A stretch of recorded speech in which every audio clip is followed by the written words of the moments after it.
सदगुरु भगवान की जय।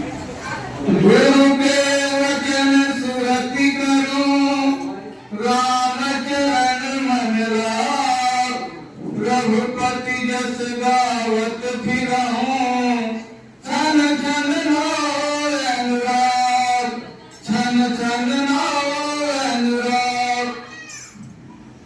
तो प्रेमी भक्तजनों, आज जो है गुरु पूर्णिमा है, इसको जो कहा जाता है और शब्दों में महा उत्सव। इस पर्व पर जो है सभी भक्त अपने गुरु के दर्शन करने के लिए जाते। दर्शन सद आ गया तो बहुत से जो है जीव प्राणी सुन रहे थे कि दर्शन से बहुत लाभ होता है। तो कैसे लाभ होता है, कैसे बताएं? तो एक व्यक्ति जो है सुना था कि संत महापुरुषों का दर्शन करने से बहुत लाभ होता है। तब वो जो है गुरु के पास जाता है और पूछता है कि दर्शन से लाभ क्या होता है संत महापुरुषों का। गुरु जो है उसको पावर देते, जो पूछने आया था उसी को पावर देते हैं और उसको संत बना देते हैं। पहले तो पूछते हैं कि बताओ या दिखाऊं, तो कहता है कि बताने से तो समझ में नहीं आएगा, देखेंगे तब जो है अच्छा से समझ में आ जाएगा। तब जो है उसको पावर देते हैं और कहते हैं कि एक शर्त है, बोले कि जानने के लिए कोई भी शर्त स्वीकार। आप बोलिए क्या शर्त है? तो गुरु कहते हैं कि रास्ते में निकलना तो कोई जीव मिल जाए, कोई भी जीव मिल जाए, उसी से पूछना है कि संत का दर्शन करने से लाभ क्या होता है। इतना बात सुन करके गुरु का, और जैसे ही वहां से निकलते हैं तो रास्ते में एक जो है पक्षी कौवा मिल जाता है। कौवा मिल जाता है और शर्त था कि कोई भी जीव मिले उसी से पूछना है, एक ही से पूछना है, फिर आगे नहीं बढ़ना है। तब जो है उस कौवे से पूछते हैं, आप ये बताएं संत का दर्शन करने से लाभ क्या होता है। कौवा जो है कुछ बोलता नहीं, वहीं पर जो है मर जाता है। ये बड़ा दुखी हुए कि कैसे जो है गुरु कहे कि किसी भी जीव से जो पूछे, एक ही से पूछना, और इससे पूछा तो मर गया, बताया नहीं। तो फिर गया गुरु के पास। आप जो है शर्त स्वीकार करे थे, कोई भी जीव जो है पूछे एक ही मिलेगा, उसी से पूछना है। मैंने तो पूछा तो वह जो है मर गया, बताया नहीं। बोले कि ठीक है, दूसरे दिन फिर लिख लो। दूसरे दिन नहीं मिलता है, बात अर्थ नहीं समझ में आ रहा है, कोई नहीं बता रहा है। तीसरे दिन जाओ तो दूसरे दिन जो है निकले फिर यात्रा पर। तो उसी जगह पर जो है पहुंचे तो वही जो है हंस बैठा हुआ था। हंस से पूछे कि संत का दर्शन करने से लाभ क्या? हंस भी कुछ नहीं बोलता, वो भी जो है शरीर को त्याग देता। और चिंतित जब भी पूछ रहा हूं तो शरीर को ही त्याग दे रहा है। फिर जो है वापस जाते हैं, क्योंकि आगे अब नहीं बढ़ना है, एक ही से पूछना, एक ही से पूछना है। तो फिर जो है तीसरे दिन निकलते हैं, तो उसी जगह पर बहुत बड़ा जो है राजमहल बन जाता है। उसी राजमहल के अंदर 10 मिनट पहले जो एक बच्चा पैदा हुआ था। आप देखिए राजमहल, और राजमहल में जैसे घुसते हैं तो सभी घर के लोग काम में लगे हैं, बच्चा जो है हाल में सोया हुआ है। बच्चा ही पहले दिखाई दिया 10 मिनट पहले का। तो उससे जाकर के पूछते हैं, संत का दर्शन करने से लाभ क्या होता है? बच्चा जो है बोलने लगता है, आपको अभी समझ नहीं आई, इतना सब हो गया। बोले कि हमको तो कुछ समझ में नहीं आया, आप ही जो है विस्तार से बताएं, हमको तो कुछ समझ में नहीं आया। तो वो बच्चा जो है बताने लगा कि देखिए, पहले आप आए और मुझसे पूछे कि संत का दर्शन करने से क्या लाभ। मैंने आपको देखा, आपका दर्शन किया, ये शरीर जो है छूट गया। दूसरी बार आए तो हम जो है हंस रूप में मिले। फिर आपने पूछा, आपका दर्शन हुआ, फिर जो है शरीर छूट गया। तीसरी बार आए ते जो है मानव का तन मिला। मानव तन मिलने के बाद ही जो है संत का दर्शन करने से इतना लाभ है। कौवा से हंस, हंस से जो है मानव बन जाएगा। हंस का स्वभाव है दूध में पानी मांगा वो पी लेगा, छोड़ देगा। गुणग्राही है, वो गुण को लेता है और जो पानी को छोड़ देता है। और मानव भी जो जैसे उसी दूध में कंकड़ पत्थर बालू मिला दिया जाए तो हंस अलग नहीं कर पाएगा, और नहीं कर पाएगा, उसको पिएगा तो कहीं आंख में छेद हो जाएगी, कहीं कुछ फेल हो जाएगा, ऐसा हो जाएगा। और मानव के पास जो है बुद्धि है, विवेक है, ऐसा जो है मशीन तैयार कर दे रहा है कि सब जो है अलग अलग हो जा रहा है। इतना शक्ति है, लेकिन फिर भी इतना कर ले रहा है, लेकिन अपने अंदर जो अवगुण है, दुर्गुण है, विकार है, उसको नहीं छटैया कर पाता। इसके कारण जो है संसार रोगी हो गया है, दुखी हो गया है, अशांत हो गया है, इसी के कारण। क्योंकि जो है अवगुण को ग्रहण कर लेता है, सद्गुण को नहीं।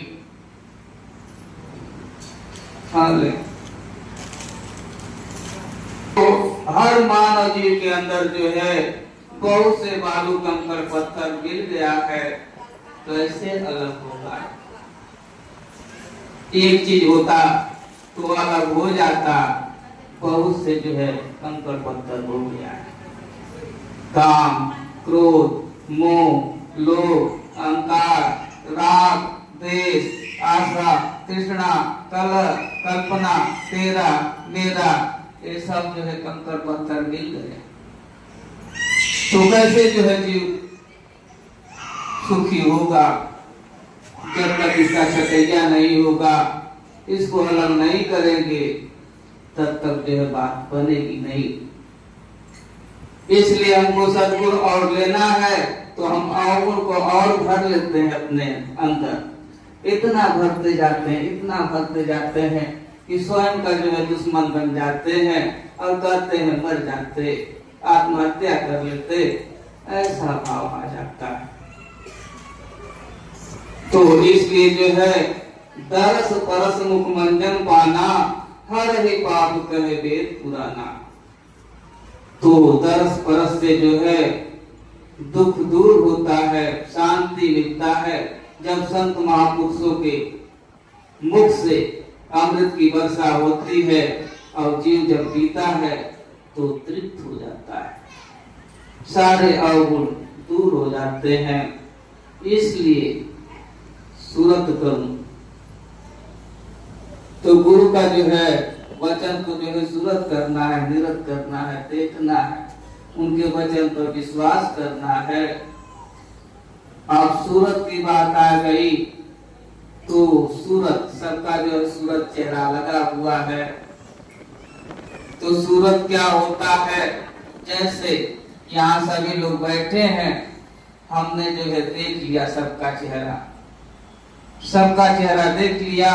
अब सभी लोग, कोई लखनऊ, कोई जो है दिल्ली, कोई बॉम्बे, कोई जो है गाजीपुर, बनारस, कहीं भी चला जाए तो ऐसे बैठे रहेंगे तो हमको चेहरा जो है याद आ जाएगा कि ऐसा चेहरा था, ऐसा कपड़ा पहने थे, ऐसे चल रहे थे, ऐसे बोल रहे थे। फोन से बात भी करेंगे तो आवाज जो है पहचान में आ जाएगी, हाँ वही बोल। नाम बताने की भी जरूरत नहीं, इसी को सूरत करते हैं। गुरु के वचन सूरत करूं, राम चरण मल्ला, रघुपत जस गावत फिरहूं, छन छन नवल्ला। जब ऐसे जो है भक्त का सूरत जो है गुरु पर लग जाती है तो तरह तरह के जो है अनुराग, अच्छे अच्छे विचार आते हैं अपने से, जैसे अमृत निकलता है। क्योंकि शब्द ही दुख है, शब्द ही सुख है, शब्द ही आत्मा है, शब्द ही परमात्मा है। तो इसलिए जो है दर्शन का इतना लाभ है। तो ऐ खुदा पाक परवर रसूले अलम, तेरी हस्ती से ऊपर गुरु सदगुरु। तो सबसे जो ऊपर गुरु और सदगुरु, उनका जो है सूरत आएगा चेहरे पर, तब लाभ होगा। नहीं तो दुश्मन का आएगा सूरत तो अंदर से जो है क्रोध आएगा, राग आएगा, द्वेष आएगा, अंदर से लगेगा कि कुछ जलन हो रहा है, कुछ सिकुड़ रहा है। ऐसा वही जो है ध्यान या सूरत गुरु का आता है तो अंदर से पावर जो है बढ़ने लगता है। तो सभी लोग चाहते हैं उस सत्य को पाने के लिए, तो कैसे मिलेगा? निर्मल मन होगा तब। तो करते निवास जिस उर में, मद काम लोभ और मस्तर, उसमें न कभी हो सकता अलौकिक सत्य। जिसके अंदर मद है, अभिमान है, अहंकार है, काम है, क्रोध है, लोभ है, उसके अंदर जो है सत्य जो है अलौकिक यानी प्रकाश नहीं होगा, अग्नि प्रकट नहीं होगी। और जब तक अग्नि प्रकट नहीं होगी तो इस संसार रूप दुख से पार नहीं होगा। जन्मों जन्मों जो है नरक में भोगना पड़ेगा, तो उठाना पड़ेगा, योग वियोग जन्म मरण सब होता रहेगा। इसलिए करते निवास जिस उर में, मद काम लोभ और मस्तर। करते निवास जिस उर में, मद काम लोभ और मत्सर। करते निवास जिस उर में, मद काम लोभ और मत्सर। करते निवास जिस उर में,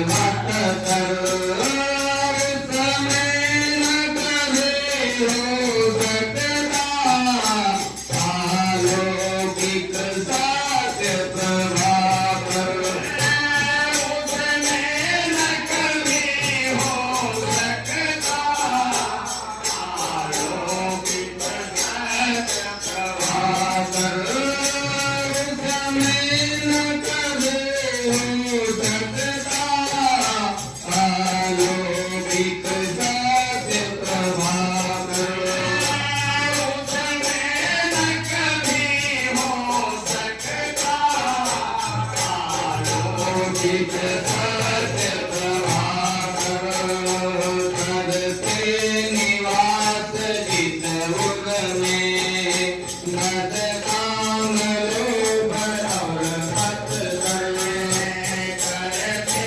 निवास जितपुर में मन काम लोभ और करते निवास जित उर में मद काम लोभ और मातर करते निवास जितपुर में मन काम लोभ और समय न कभी हो सकता अलौकिक सत्य प्रभाकर उसमें न कभी हो सकता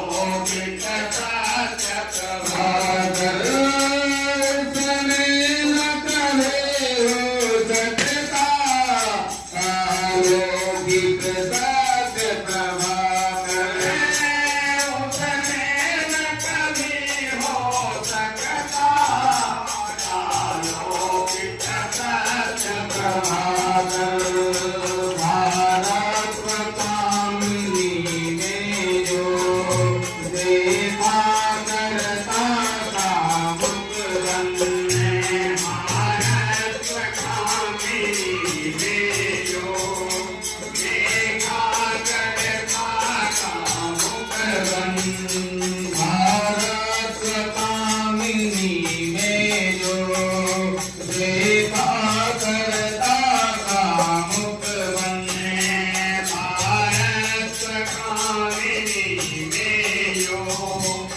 देखा करता था मुख वासुर नहीं हो सकता उसका न टूटता बंधन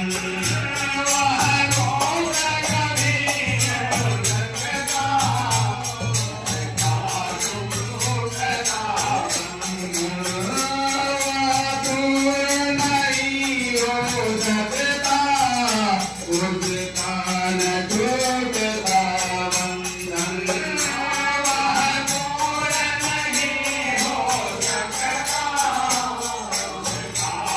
छूटता बंधन करते निवास जित उर में मद काम लोभ और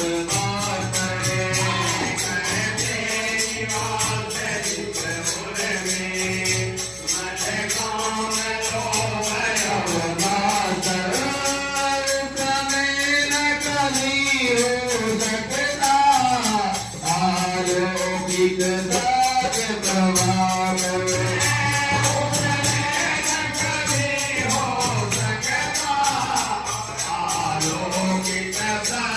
प्रभाकर समय न कभी हो सकता अलौकिक सत्य प्रभाकर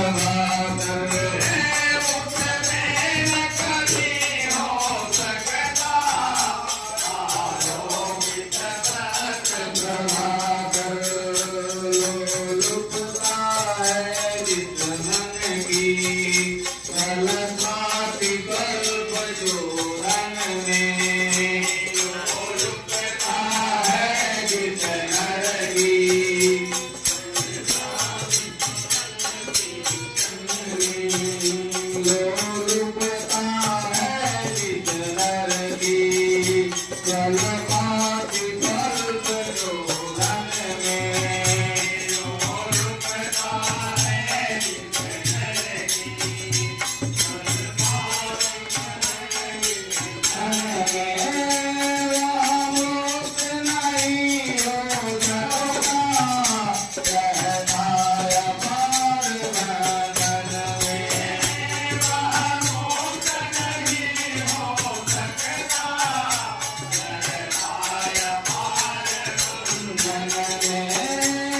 सभी लोग